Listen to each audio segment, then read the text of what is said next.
kan. Enggak lagi deh. Oke, ini tujuan praktikum udah gue jelasin mas gue.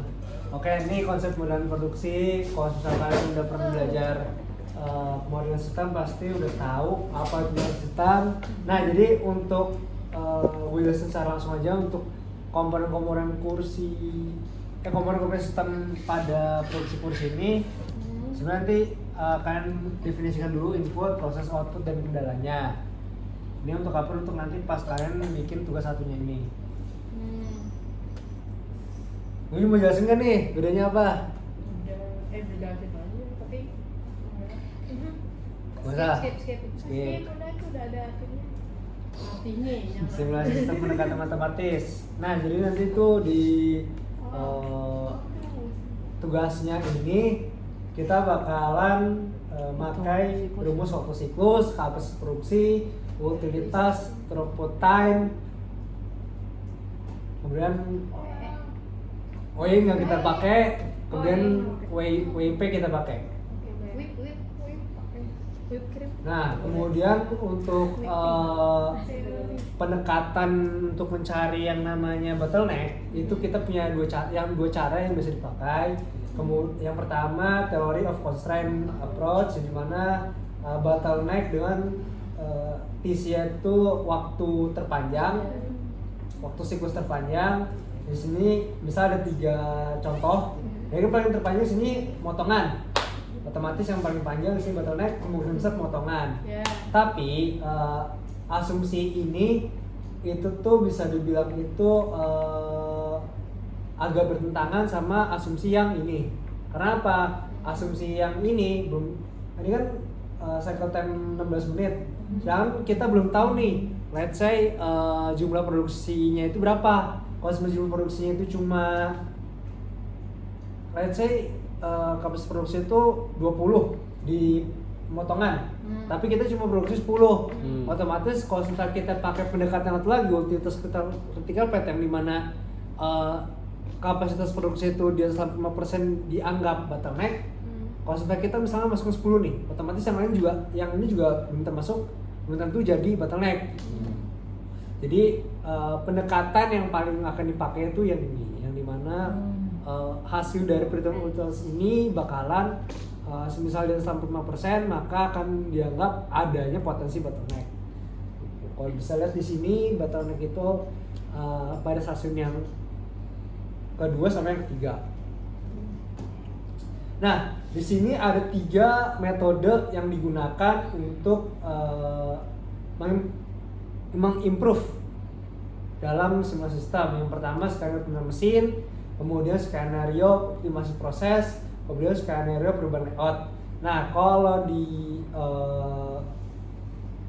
pabrik di industri biasanya tuh skenario yang paling biasa dipakai tuh skenario 1 sama skenario 2. Cuman kalau misalnya di perusahaan-perusahaan yang emang BUMC biasanya pakai skenario 2. Dibanding nambah mesin mendingan nambah jam kerja. Iya lagi. Betul. Bener coy. Sibuk itu.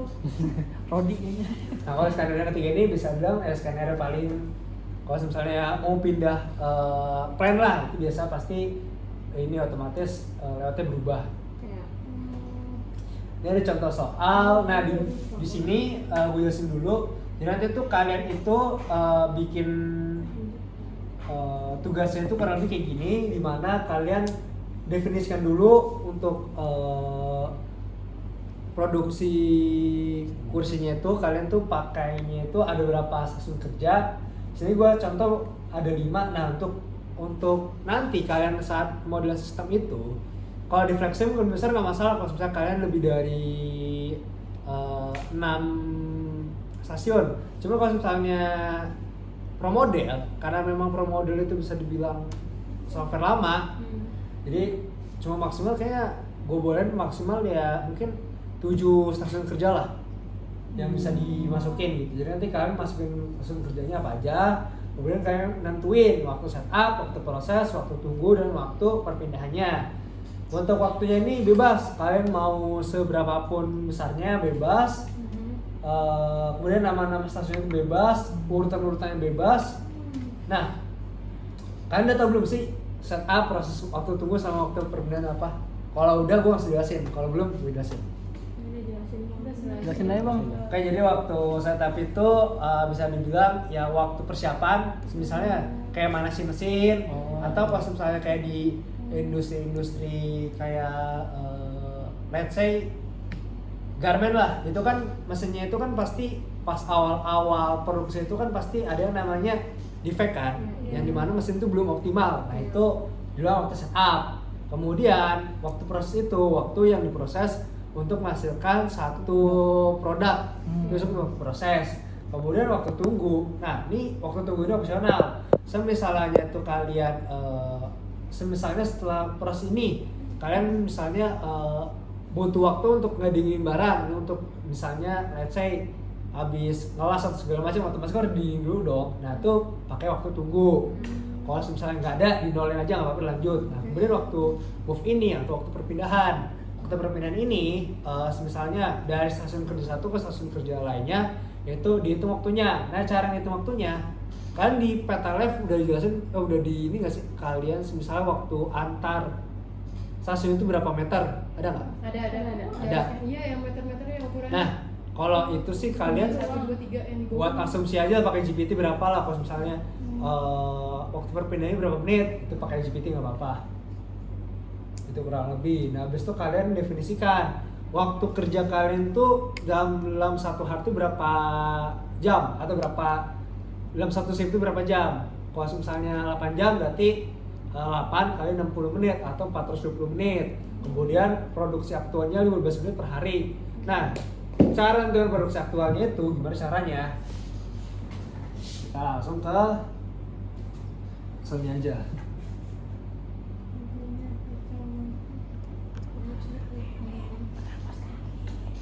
Oh, ada Excel-nya, Bang.